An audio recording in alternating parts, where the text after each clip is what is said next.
Jay Itzes akhirnya datang dan gabung timnas Indonesia jelang kualifikasi Piala Dunia. Begini penjelasannya. Pengakuan bangga dan kagum Nathan Chu Aon soal timnas Indonesia. Begini katanya.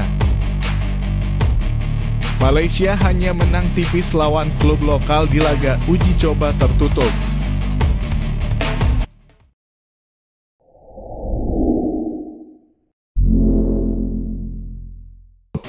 Datang di detik-detik akhir, Jay Itzes tiba di Indonesia jelang kualifikasi Piala Dunia versus Irak besok, kata Sumarji. Begini penjelasannya. Kedatangan Jay Itzes sangat diharapkan dan ditunggu oleh para pendukung timnas Indonesia, termasuk saya pribadi.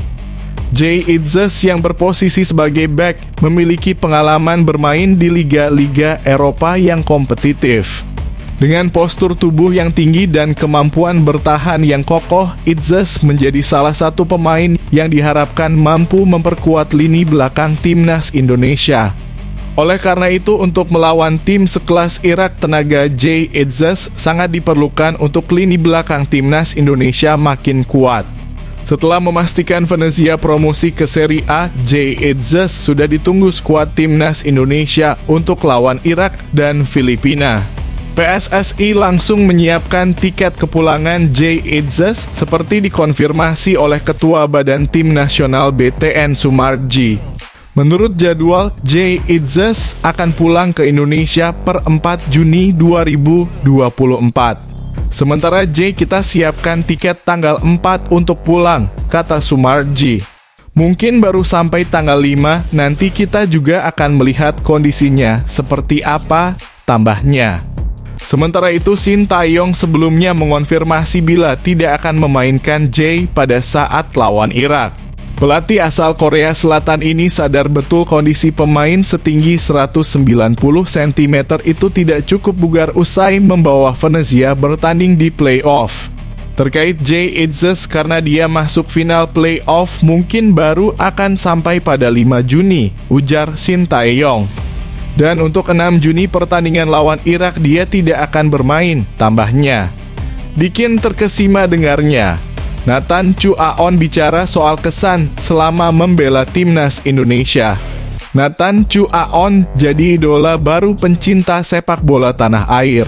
Kehadirannya jadi warna baru di lini pertahanan timnas Indonesia.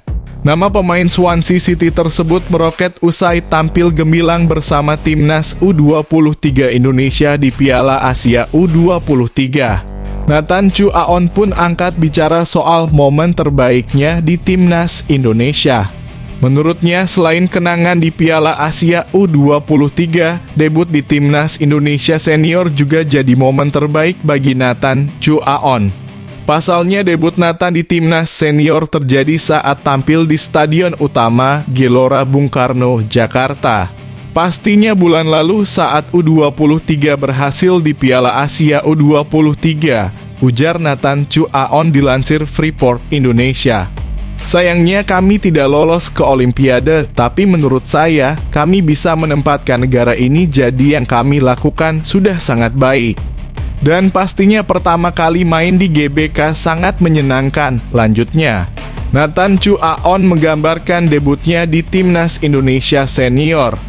Dirinya kagum dengan suasana Stadion Utama Gelora Bung Karno, Jakarta.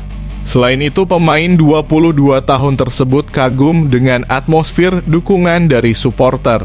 Dirinya sangat bahagia bisa memberikan hasil bagus pada debutnya bersama timnas Indonesia. Pertama kali datang ke stadion sungguh menyenangkan, ujar Nathan. Kamu bisa lihat semua penggemar dan dukungannya.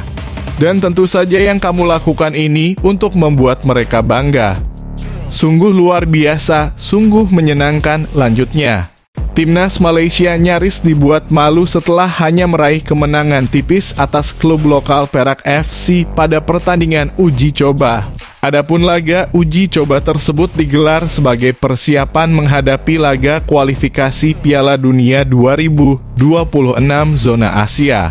Duel timnas Malaysia versus Perak FC digelar secara tertutup di Stadion Nasional Bukit Jalil. Pada pertandingan ini, Malaysia tidak bisa diperkuat oleh sejumlah pilar utama lantaran mengalami cedera. Beberapa pilar yang absen adalah Faisal Halim, Arif, Aiman Hanapi, Darren Lock, Rommel Morales, dan Syafiq Ahmad. Absennya nama-nama tersebut jelas berdampak terhadap permainan skuad Harimau Malaya terutama di lini serang. Para pemain cadangan seperti Paulo Joshua, Akhyar Rashid, dan Safawi Rashid tidak mampu berbuat banyak. Padahal Perak FC hanya menduduki peringkat ke-8 di Liga Super Malaysia pada musim lalu. Di awal musim ini, The Boss Gaurus juga tampil kurang meyakinkan usai menelan kekalahan pada 2 laga pembuka. Beruntung Malaysia terhindar dari rasa malu berkat gol sematawayang Daniel Ting pada menit ke-17. Meski hanya sekedar pemanasan, kemenangan tipis atas Perak FC cukup mengkhawatirkan bagi Malaysia. Terlebih, skuad besutan Kim Pengon itu hanya punya waktu 5 hari sebelum melakoni laga kualifikasi Piala Dunia 2026. Malaysia dijadwalkan akan melakoni 2 laga sisa grup D putaran kedua melawan Kyrgyzstan dan Taiwan. Malaysia bakal melawat ke markas Kyrgyzstan di Bishkek pada 6 Juni sebelum menjamu Taiwan di Kuala Lumpur pada 11 Juni. Dionco Ols DKK perlu mengumpulkan poin maksimal dalam 2 laga tersebut untuk lolos ke putaran ketiga. Setelah 4 pertandingan, Malaysia saat ini berada di peringkat ketiga grup D dengan raihan 6 poin.